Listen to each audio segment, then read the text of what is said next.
1910లో ఒక చిన్న cigarette manufacturing కంపెనీగా start అయిన ఐటీసీ ఈ రోజు సుమారు 4,90,000 కోట్ల రూపాయల కంపెనీగా ఎదిగింది. మనలో కొంతమందికి ఐటీసీ అనగానే ఒక నెగిటివ్ ఒపీనియన్ ఉంటుంది. దీనికి కారణం ఆ కంపెనీ చేసే టొబాకో బిజినెస్ వల్ల ప్రతి సంవత్సరం ఇండియాలో ఎంతో మంది క్యాన్సర్ బారిన పడి చనిపోతున్నారు. కానీ అదే ఐటీసీ కంపెనీ మధ్యప్రదేశ్లో ఉన్న 40 లక్షల మంది రైతుల జీవితాల్లో వెలుగులు నింపి కొన్ని వేల మంది రైతుల ఆత్మహత్యలు ఆగిపోయేలా చేసింది. అయితే ఇది మీలో ఎంతమందికి తెలుసు?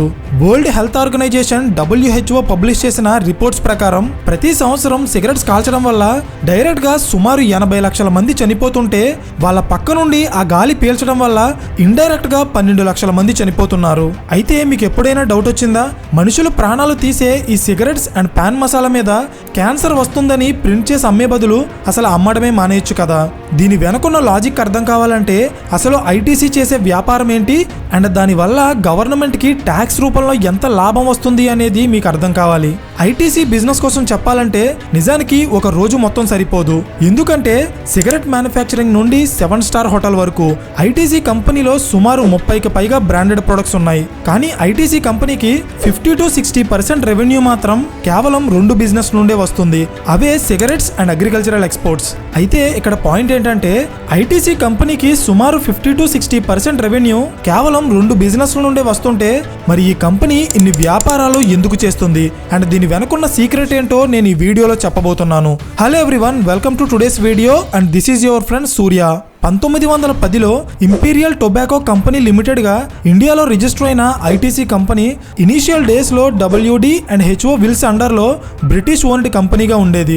బేసిక్ గా ఇది ఒక టొబాకో బేస్డ్ కంపెనీ కాబట్టి దీనికి కావాల్సిన రా మెటీరియల్ కోసం 1912లో ఆంధ్రప్రదేశ్ లో ఉన్న గుంటూరు డిస్ట్రిక్ట్ లో Indian leaf tobacco development company limited అనే పేరుతో ఒక కంపెనీ ఎస్టాబ్లిష్ చేసింది. ఇండియాలో అడుగుపెట్టిన చాలా కొద్ది టైంలోనే ఐటీసీ కంపెనీ చాలా మంచి లాభాలు సంపాదించింది. దీని వెనుకున్న రీజన్ ఏంటంటే సిగరెట్ అనేది ఒక ఎడిక్షన్. ఒకసారి అలవాటు పడిన వాళ్ళు దాన్ని మళ్ళీ కొంటారు. కానీ ఐటీసీ కంపెనీకి ముందు నుండి ఉన్న ఒక భయం ఏంటంటే సిగరెట్ బిజినెస్ అనేది ఎప్పుడు ఎలా ఉంటుందో చెప్పలేం. ఎందుకంటే దాన్ని ఏ టైంలో ఏ దేశం బ్యాన్ చేస్తుందో ఎవ్వరికీ తెలియదు.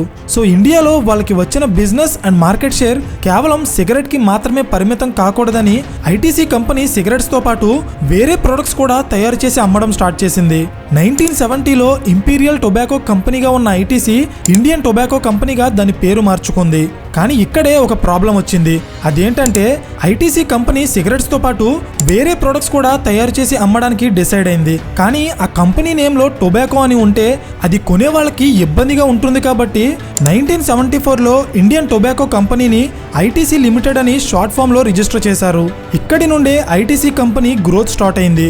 సిగరెట్ బిజినెస్ లో వస్తున్న లాభాలతో ఇండియాలో ఉన్న మేజర్ స్టార్ హోటల్స్ ని కొనడంతో పాటు శ్రీలంక అండ్ దుబాయ్ లాంటి దేశాల్లో పార్ట్నర్షిప్ ద్వారా 5 స్టార్ హోటల్స్ నిర్మించి ఐటీసీ కంపెనీ వాళ్ళ హోటల్ బిజినెస్ ని స్టార్ట్ చేసింది.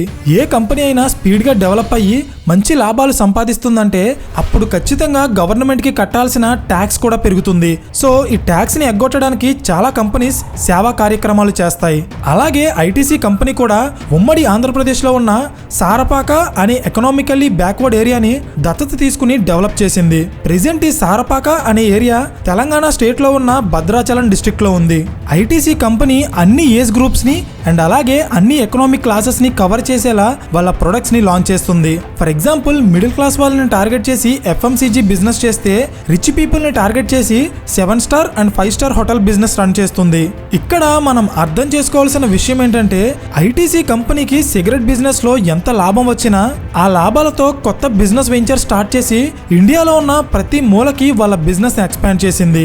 2003లో Indian government cigarettes and tobacco products కోసం ప్రమోషన్స్ చేసే యాడ్స్ ని బ్యాన్ చేసింది. కానీ అప్పటి వరకు భారీగా అడ్వర్టైజ్మెంట్స్ చేసుకుని మంచి లాభాలు సంపాదించిన సిగరెట్ మ్యానుఫ్యాక్చరింగ్ కంపెనీస్ చాలా వరకు యాడ్స్ లేకపోతే సేల్స్ పడిపోతాయి కాబట్టి ఇండైరెక్ట్ గా సినిమా ఇండస్ట్రీలో ప్రొడక్షన్ హౌసెస్ కి చాలా ఎక్కువ మొత్తంలో డబ్బులు ఇచ్చి మూవీలో ఉన్న స్టార్ హీరోస్ సిగరెట్స్ తాగే సీన్స్ ని పెట్టించేవారు.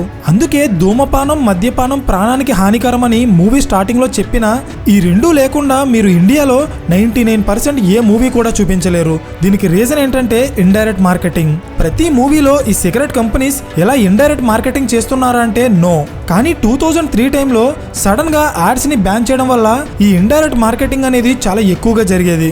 వరల్డ్ హెల్త్ ఆర్గనైజేషన్ చేసిన ఒక స్టడీ ప్రకారం ఇండియాలో 75% మూవీస్ లో హీరో ఆర్ విలన్ సిగరెట్స్ తాగే సీన్స్ ఉంటాయి. అండ్ ఆ మూవీ సీన్స్ ని ఇన్స్పిరేషన్ గా తీసుకుని ఇండియాలో 50% కి పైగా పిల్లలు సిగరెట్స్ తాగడం అలవాటు చేసుకుంటున్నారు. అయితే వీటిని అమ్మడమే బ్యాన్ చేయొచ్చు కదా అనుకుంటున్నారా?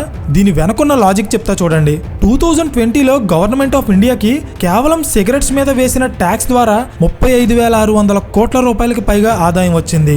ఐ థింక్ ఇప్పుడు మీకు ఒక క్లారిటీ వచ్చి ఉంటుంది ఇండైరెక్ట్ గా ఈ కంపెనీ సిగరెట్స్ కి మార్కెటింగ్ ఎలా చేస్తున్నాయో అండ్ గవర్నమెంట్ వీటిని ఎందుకు బ్యాన్ చేయడం లేదా అని. ఐటీసీ కంపెనీకి 30కి పైగా వ్యాపారాలుంటే అందులో కేవలం సిగరెట్ బిజినెస్ నుండి మాత్రమే 40% రెవెన్యూ వస్తుంది. అయితే ఇది కేవలం సిగరెట్ బిజినెస్ మాత్రమే. ఐటీసీ పాకెట్ లో మరొక బంగారు నిధి ఉంది, అదే agricultural export business. ITC company యొక్క అగ్రికల్చరల్ ఎక్స్పోర్ట్ బిజినెస్ ఇంత బాగా డెవలప్ అవడానికి రీజన్ ఏంటంటే ఇండియాలో సోయాబీన్ ప్రొడక్షన్ లో మధ్యప్రదేశ్ రాష్ట్రం టాప్ లో ఉండేది. అయితే 1999లో ఇంటర్నేషనల్ మార్కెట్ లో సోయాబీన్స్ కి చాలా ఎక్కువ డిమాండ్ ఉండేది. కానీ ఎంత డిమాండ్ ఉన్నా సోయాబీన్స్ ని అత్యధికంగా పండిస్తున్న మధ్యప్రదేశ్ రైతులు మాత్రం పండించిన పంటకి సరైన గిట్టుబాటు ధర లేక వేల సంఖ్యలో ఆత్మహత్యలు చేసుకునేవారు. ఇక్కడ మీకు ఒక డౌట్ రావచ్చు, ఇంటర్నేషనల్ మార్కెట్ లో సోయాబీన్స్ కి అంత డిమాండ్ ఉన్నప్పుడు మధ్యప్రదేశ్ లో అవి పండిస్తున్న రైతులకి ఆత్మహత్యలు చేసుకోవాల్సిన అవసరం ఏంటి అని. బయట దేశాల్లో సోయాబీన్స్ కి ఎంత డిమాండ్ ఉన్నా ఇండియాలో అవి పండిస్తున్న రైతులకి లాభాలు రావడం లేదు, వాటిని ఎక్స్పోర్ట్ చేస్తున్న ఐటీసీ లాంటి కంపెనీస్ కూడా లాభాలు రావడం లేదు. అయితే రైతుల్ని మోసం చేస్తూ ఈ లాభాలు ఎవరు తింటున్నారు అనేది ఐటీసీ కంపెనీ కనిపెట్టింది. వాళ్లే పండించేవాడికి ఎక్స్పోర్ట్ చేసేవాడికి మధ్యనున్న మీడియేటర్స్. మీకు అర్థమయ్యేలా చెప్పాలంటే ప్రతి రైతు తన పండించిన పంటని అమ్ముకోవడానికి వాటిని తీసుకుని మార్కెట్ యార్డ్స్ కి వెళ్తారు. ఆ మార్కెట్ లో పంటని కొనడానికి లైసెన్స్ తీసుకున్న మీడియేటర్స్ ఉంటారు. ఆ మీడియేటర్స్ అంతా పంటని చూసి ఎవరికి నచ్చిన ప్రైస్ వాళ్ళు కోట్ చేస్తారు. ఎవరు ఎక్కువ ప్రైస్ అనౌన్స్ చేస్తారో రైతులు వాళ్ళకే అమ్మాలి. కానీ నిజానికి అక్కడ ఏం జరిగేదంటే మార్కెట్ లో ఉన్న మీడియేటర్స్ అంతా ఒకటైపోయి ఎవరు కూడా రైతు తెచ్చిన పంటకి ఎక్కువ ప్రైస్ కోట్ చేయకుండా అంతా ఒకటే మాట మీద ఉండి తక్కువ ప్రైస్ ని అనౌన్స్ చేసేవారు. ఎన్నో కిలోమీటర్ల నుండి కిరాయి ట్రాక్టర్ల మీద పంటని మార్కెట్ కి తీసుకొచ్చిన రైతులు ఆ పంటని తిరిగి వెనక్కి తీసుకెళ్లలేక ఆ మీడియేటర్స్ ఎంత ప్రైస్ చెప్తే అదే ప్రైస్ కి అమ్మేసి వెళ్లిపోయేవారు. రైతుల దగ్గర తక్కువ ధరకి కొన్న దళారులు ఆ పంటని పెద్ద పెద్ద కంపెనీస్ కి చాలా ఎక్కువ ధరకి అమ్మి మంచి లాభాలు సంపాదించేవారు. అయితే ఇది ప్రెజెంట్ సిచ్యువేషన్ కాదు. 1999 అండ్ 2000 టైంలో ఐటీసీ సాల్వ్ చేసిన ప్రాబ్లం. సో ఐటీసీ కంపెనీ ఈ ప్రాబ్లం ని ఎలా సాల్వ్ చేసిందంటే రైతులకి వాళ్ళ కష్టానికి తగ్గ ప్రతిఫలం దక్కాలని సోయాబీన్స్ పండిస్తున్న ప్రతి పల్లెటూళ్ళలో కంప్యూటర్ అండ్ ఇంటర్నెట్ కనెక్షన్ ఇచ్చి ఐటీసీ కంపెనీ ఈ చౌపాల్ అనే ఒక వెబ్సైట్ ని లాంచ్ చేసింది. ఈ వెబ్సైట్ వల్ల యూజ్ ఏంటంటే సోయాబీన్ పండిస్తున్న ప్రతి రైతుకి తన పంట అమ్ముకోవాలనుకున్న రోజుకి ఆ పంటకి గవర్నమెంట్ ఇచ్చే రేట్ ఎంత, ఐటీసీ కంపెనీ ఇచ్చే రేట్ ఎంత అనేది ఈ వెబ్సైట్ ద్వారా చాలా క్లియర్ గా తెలుస్తుంది. సో ఇది చూసిన రైతులు వాళ్ళ పంటని ఎవరికి అమ్మాలి అనేది వాళ్ళే డిసైడ్ చేసుకునేవారు. సో ఇలా ఐటీసీ కంపెనీ రైతుల దగ్గర నుండి మీడియేటర్స్ లేకుండా డైరెక్ట్ గా సోయాబీన్స్ ని కొని ఇంటర్నేషనల్ మార్కెట్ లో బిజినెస్ చేసేది.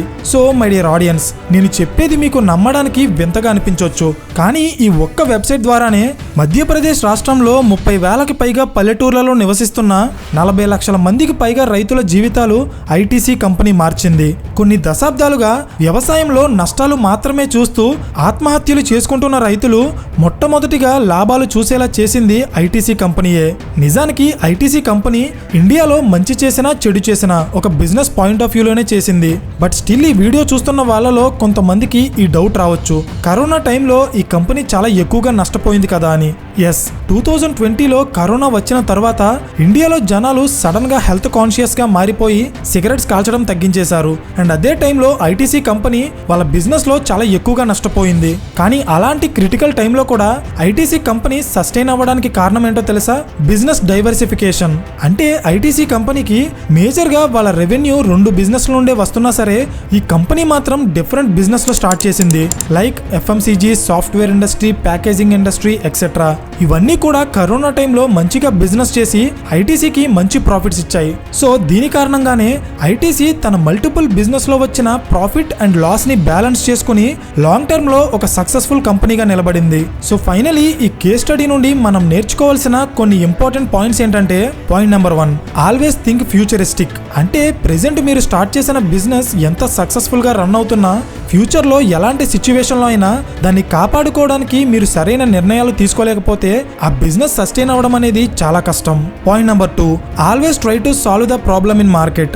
ఐటీసీ కంపెనీ ఫార్మర్స్ ఫేస్ చేస్తున్న ప్రాబ్లమ్ ని సాల్వ్ చేయడం వల్లే ఈ రోజు ఇండియాలోనే one of the largest agricultural export కంపెనీగా ఎదిగింది. Point number 3, diversification of business. అంటే మీ బిజినెస్ సక్సెస్ఫుల్ గా రన్ అవుతున్న టైంలో అందులో వచ్చిన లాభాలు యూజ్ చేసి ఒక కొత్త వెంచర్ లోకి ఎంటర్ అవ్వడం వల్ల మీ బిజినెస్ ఎక్స్పాండ్ అవుతుంది. At the same time future లో మీ బిజినెస్ కి ఏమైనా ప్రాబ్లం వచ్చినా మీరు ఈజీగా సాల్వ్ చేసుకోగలుగుతారు. So that's it for today guys. ఈ వీడియో మీకు ఇంట్రెస్టింగ్ గా అనిపిస్తే ఖచ్చితంగా లైక్ చేయడం మర్చిపోకండి. అండ్ ఇలాంటి మరిన్ని క్వాలిటీ బిజినెస్ స్టోరీస్ కోసం ఛానల్ ని సబ్స్క్రైబ్ చేయండి. పక్కనే ఉన్న గంట సింబల్ ఆన్ చేస్తే మేము వీడియో అప్లోడ్ చేసిన వెంటనే మీకు ఇమీడియట్ నోటిఫికేషన్ వస్తుంది. So thank you for watching and I will see you in the next video. Till then this is your friend Surya signing off.